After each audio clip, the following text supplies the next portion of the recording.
네, 이어 우리 이제 말씀을 보겠습니다. 누가복음 23장 39절에서 43절 말씀입니다.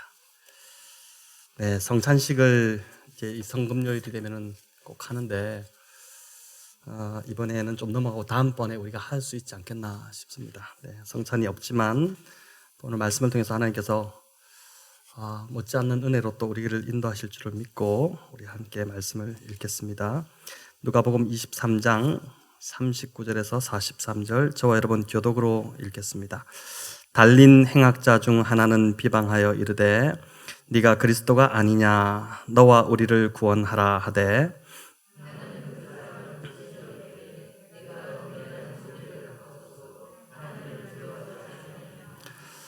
우리는 우리가 행한 일에 상당한 보응을 받는 것이니 이에 당연하거니와 이 사람이 행한 것은 옳지 않은 것이 없느니라 하고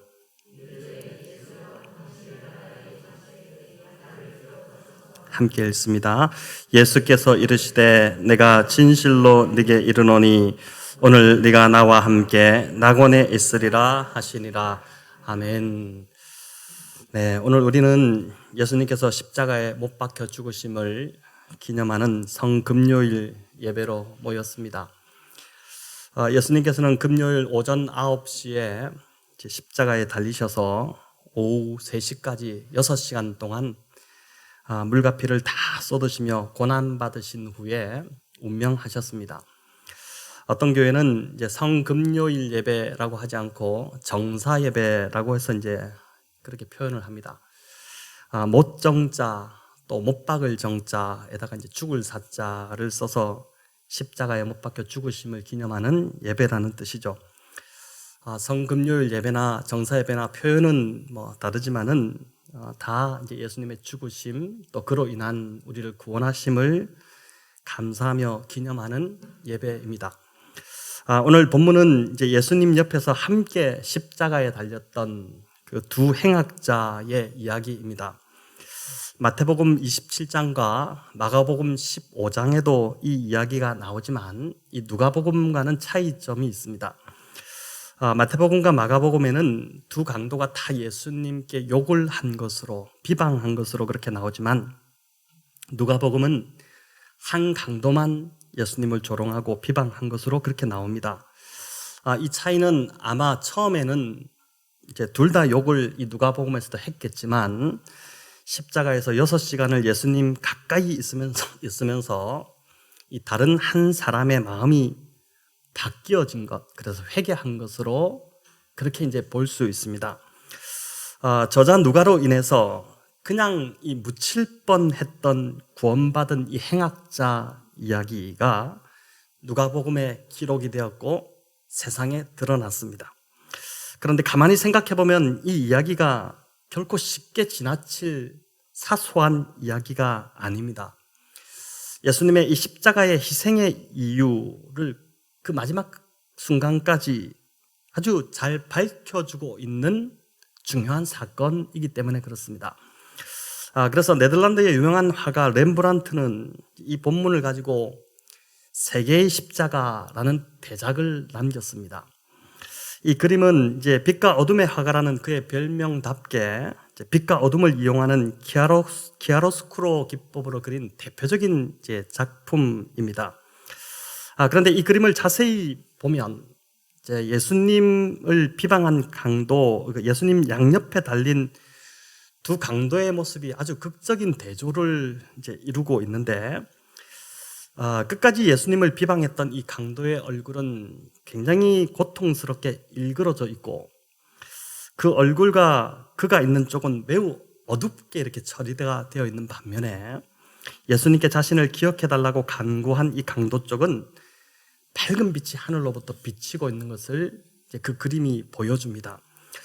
예수님을 비방한 강도는 얼굴을 땅으로 떨구고 있는 반면 용서받은 이 강도는 얼굴을 하늘로 들고 하나님을 바라보고 있습니다. 그 이제 렘브란트가 그렇게 그림을 표현한 것이죠.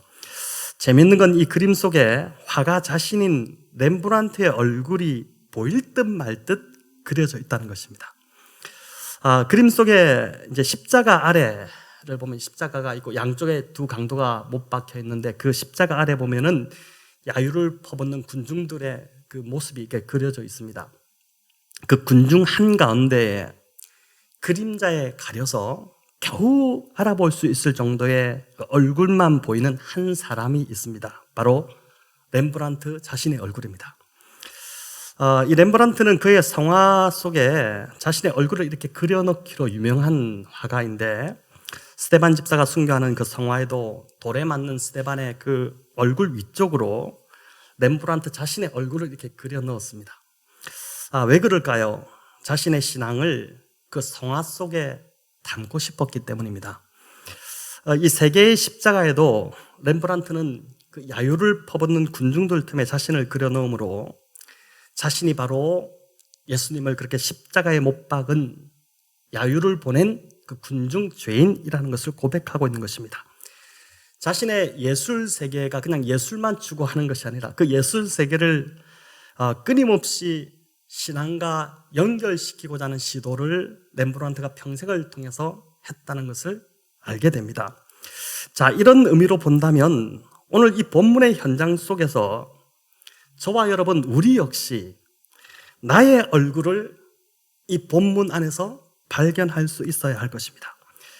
오늘 본문이 단지 2000년 전의 한 사건으로 그냥 지나가서는 안 되고, 용서받은 강도의 고백이 바로 저와 여러분의 고백으로 되살아나야 되는 것이고, 오늘 내가 나와 함께 낙원에 있게 될 것이다 라고 하셨던 그 주님의 말씀이 이 강도에게 주시는 것뿐만 아니라 저와 여러분에게 주시는 약속이 되어야 한다는 것입니다. 자, 이제 본문을 좀 더 깊이 들여다보면서 오늘 이 성금요일 주님의 고난에 더 가까이 다가가 보겠습니다. 먼저 39절은 달린 행악자 중 하나가 예수님을 비방했다 이렇게 합니다. 다른 본문에는 행악자가 아닌 강도라고 나와 있죠. 근데 이들이 받은 형벌이 십자가형입니다. 당시 로마가 집행한 최고의 고통스러운 최악의 형벌이었습니다. 이는 이들이 단순한 좀도둑이나 그냥 단순 강도가 아닌 당시 사회에 큰 해악을 끼쳤던 아주 위협적인 존재들이었다는 뜻입니다. 이들이 저지른 죄악은 어쩌보면 그 예루살렘의 바닥에 소문이 나 있어서 이들의 이름은 누구나 다 알고 있었고, 이들의 이름만 들어도 막 치가 떨리는 그런 흉악한 두 사람이었을 것입니다. 그 사람을 지금 예수님과 함께 십자가형에 처해 버린 것입니다. 종교 지도자들이 이를 계획한 것인지 아니면 빌라도가 이렇게 명령하신 것인지는 알 수 없지만, 죄 없는 예수님을 이런 악인들과 함께 십자가에 못 박음으로 예수님을 지금 똑같은 흉악범 취급을 하고자 의도했다는 것을 알 수 있습니다. 자, 이 두 강도는 자신들이 한 짓으로 인해 어느 정도 자신들은 십자가형에 처해질 것이라고 예상했을 것입니다. 그런데 자기들 말고 또 한 명이 있다는 것을 알고 함께 십자가에 못 박혔는데, 보니까 자기들에게 돌아올 그 군중들의 비난이 온통 이 한 분에게 집중되는 것을 보면서 의아해하기도 했지만 덩달아서 예수님을 비난하기 시작한 것입니다. 39절 우리 다시 한 번 더 읽겠습니다. 달린 행악자 중 하나는 비방하여 이르되 네가 그리스도가 아니냐, 너와 우리를 구원하라 하되. 아멘. 여기 비방했다고 나오는데 십자가에 매달린 채 극심한 고통 속에서 나온 말이기 때문에 아마도 심한 욕설이 섞여 있는 조롱이었을 것입니다. 그리스도라고 하지 않았느냐?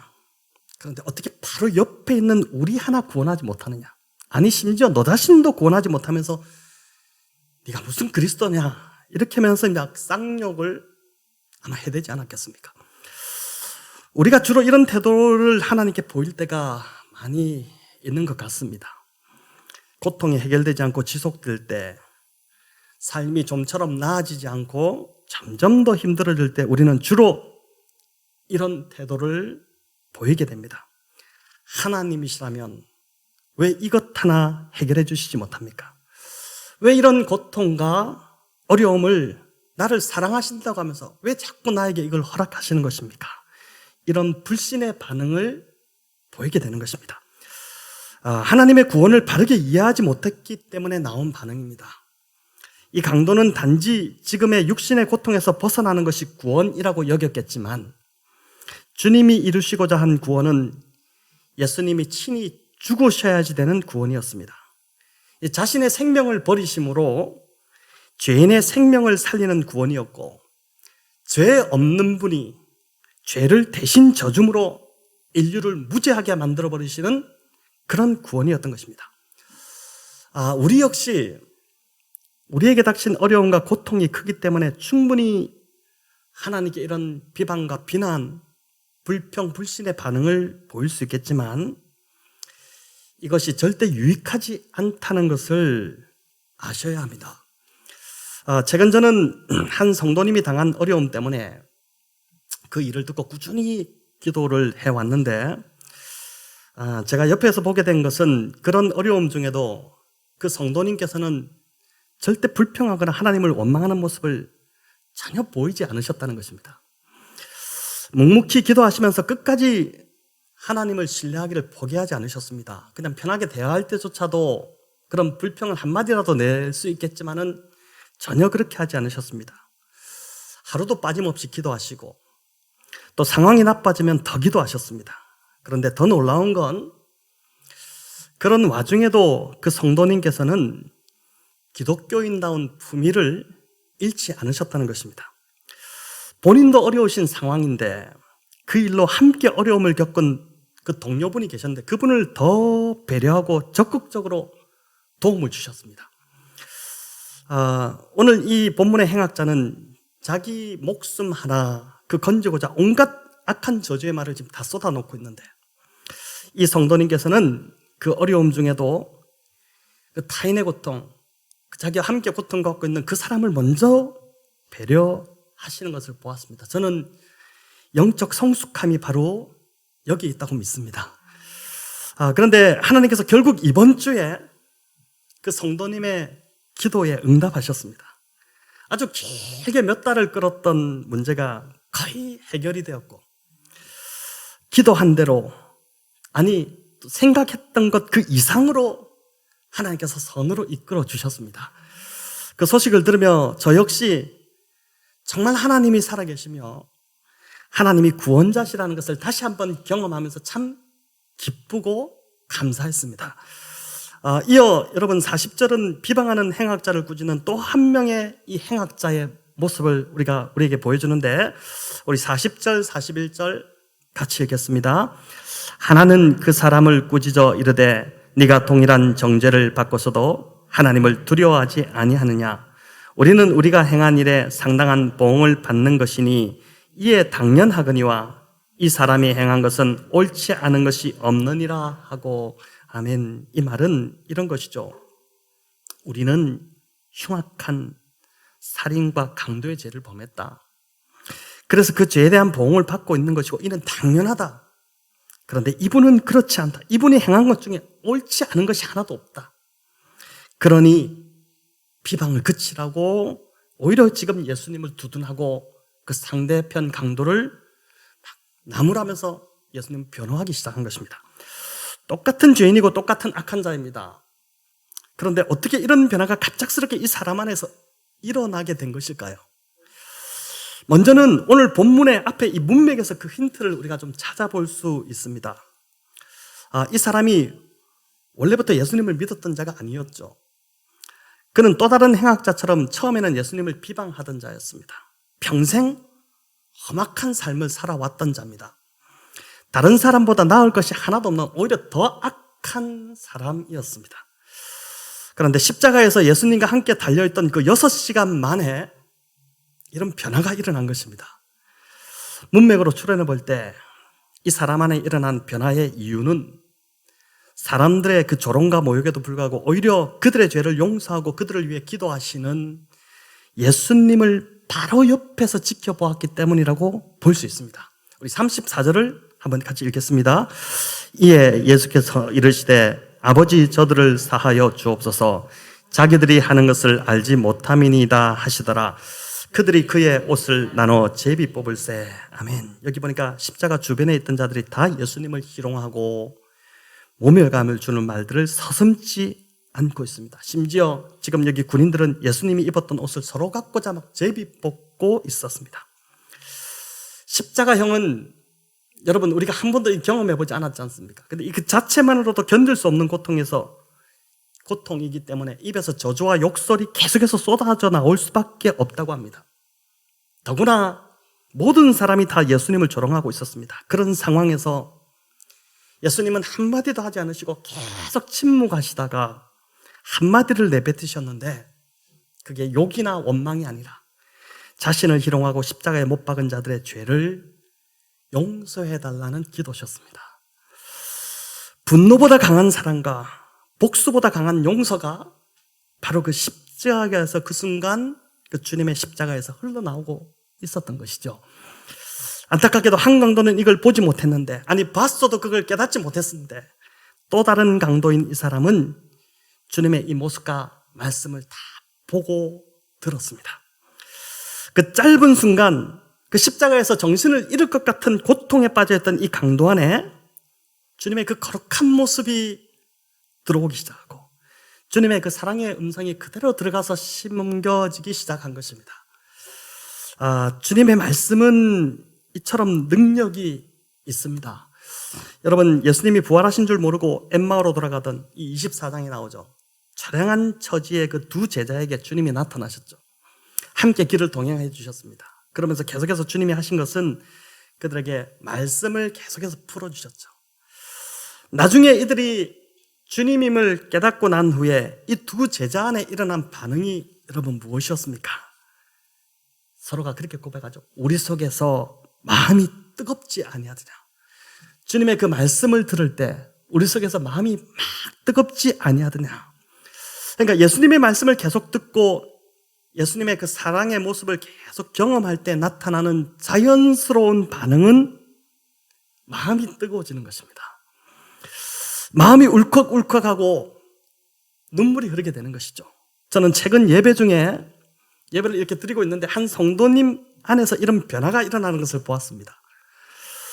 그날 제가 앞에서 예배를 인도하다가 마음이 막 뜨거워지는 그분의 모습에 오히려 제가 이렇게 울컥해서 찬양을 이어가지 못할 뻔했습니다.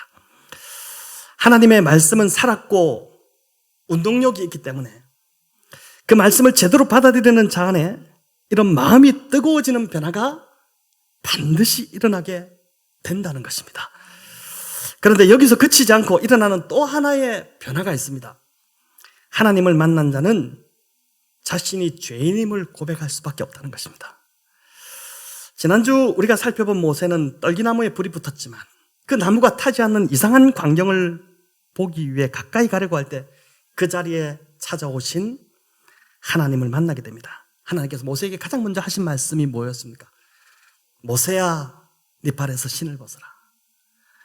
모세가 부정한 죄인임을 깨닫도록 하시기 위해서 하신 말씀이었습니다. 베드로는 밤새 고기를 잡았지만 예수님을 처음 만날 때 한 마리도 잡지 못했죠. 힘이 다 빠진 그 아침에 주님이 다시 한 번 더 베드로에 찾아서 그물을 다시 한 번 던지라고 하셨고 그 말씀에 순종해서 그물을 내렸습니다. 그 결과 고기가 너무 많이 잡혀서 그물이 다 찢어져 버렸죠. 그때 베드로는 어떻게 합니까? 자신이 죄인임을 깨닫고 주여 나를 떠나소서, 두려워서 이제 그런 고백을 하게 됩니다. 십자가의 강도 안에 바로 이런 변화가 일어난 것입니다. 자신의 바로 옆자리에 십자가에 달려 계신 분이 처음에는 똑같은 죄인인 줄 알았는데 6시간을 지나면서 이분이 하나님의 아들이시라는 그 아들이심을 보는 눈이 열리게 된 것입니다. 여러분, 이어지는 42절의 그의 고백이 바로 그 증거인데 우리 같이 읽어보겠습니다. 이르되 예수여 당신의 나라에 임하실 때에 나를 기억하소서 하니. 강도의 기도가 결코 구구절절하게 길지 않습니다. 아주 짧은 한마디입니다. 그러나 인류 역사에서 이 기도만큼 우리 주님을 감동시키는 기도가 없었습니다. 골고다 언덕에 있던 모든 사람이 예수님을 조롱하고 멸시했습니다. 심지어 제자들조차 다 도망치고 남아있지 않았습니다. 당신의 나라라는 말은 그 누구의 입에서도 나올 상황이 아닌 그 참혹한 때에 흉악한 강도의 입에서 지금 그 나라를 인정하며 주님이 그 나라에 임하실 때 나를 기억해 주옵소서라고 한 것입니다. 여러분, 예수님이 얼마나 감동을 받으셨을까요? 대단한 이 고통 가운데서도 터져나오는 기쁨이 아마 예수님 안에 있지 않았겠습니까? 강도 역시 엄청난 십자가의 고통 속에 있었지만 주님과 함께 있는 그 짧은 시간 안에 일어난, 자신 안에 일어난 그 변화로 인해서 그 나라의 눈이 떠지기 시작하니까 육체의 목숨을 넘어서는 영원한 생명의 그 구원의 소망이 보이기 시작했던 것입니다. 이 교도는 놀랍게도 너무나도 신속하게 응답이 돼버립니다. 우리 43절을 한번 보겠습니다. 내가 진실로 네게 이르노니 오늘 네가 나와 함께 낙원에 있으리라 하시니라. 아멘. 이 강도가 얼마나 큰 영광을 입었습니까? 인류 역사에서 처음으로 주님과 함께 낙원에 들어간 사람이 되었습니다. 1호의 영광을 누린 것입니다. 여러분, 1호는 첫 번째는 다 영광스럽지 않습니까? 강도가 기대했던 것 이상의 구원이 지금 일어나 버린 것입니다. 강도는 그저 자신을 좀 기억해 달라고 간구했지만 주님은 오늘 친히 내가 너와 함께 하겠다, 네가 나와 함께 있게 될 것이다, 함께 하겠다는 약속을 주신 것입니다. 여러분, 지금까지 신앙생활 하시면서 느끼셨겠지만 하나님은 정말 기대 이상으로 우리에게 사랑을 베푸시고 구원의 은혜를 베푸시는 분이십니다. 갈릴리 바다에서 어부로 살던 베드로는 고기를 많이 잡아 그냥 어부로 성공하는 것이 그의 꿈이었을 것입니다. 하지만 주님은 그를 불러 사람을 낚는 어부로 만드셨습니다. 물론 성령이 하신 일이지만 자신의 설교를 통해서 3,000명, 5,000명이 회개하고 돌아오고 교회가 세워질 줄을 베드로가 어떻게 알았겠습니까? 1세기 대박해 때에 흩어진 그 기독교인들, 그들은 모든 걸 다 잃어버리고 박탈당하고 나그네로 떠돌아다니던 자들이었습니다. 그런데 그때 그들에게 보냈던 베드로의 편지는 핍박 가운데 고통받는 그리스도인들을 세워주고 잡아주고 위로하는 능력 그 자체였습니다. 베드로가 자신이 그렇게 쓰임받을 줄을 어떻게 알았겠습니까? 주님이 하시는 일은 늘 이렇게 우리의 기대와 상상 이상인 것입니다. 세베대의 아들들인 야고보와 요한도 마찬가지입니다. 그들의 꿈은 그저 예수님 좌우편에 앉는 것, 그것이었습니다. 좀 세상의 인기를 누려보고 싶은 것, 그게 그들의 꿈이었죠. 하지만 주님의 기대는, 그들을 바라보셨던 주님의 기대는 달랐습니다. 주님은 이들을 제자도의 알파와 오메가로 만드시려는 꿈을 꾸셨던 것이죠.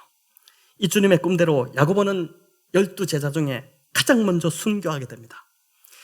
진정한 제자도가 무엇인지 그 순교로 보여주고 가장 먼저 본을 보였던 자죠. 또 요한은, 그의 형제 요한은 유일하게 순교하지 않은 제자가 되어 가장 마지막까지 남은, 그래서 1세기 핍박받던 교회들을 격려하고 위로하고 나아갈 길을 제시하는 등불과 같은 역할을 감당했던 자가 바로 요한입니다.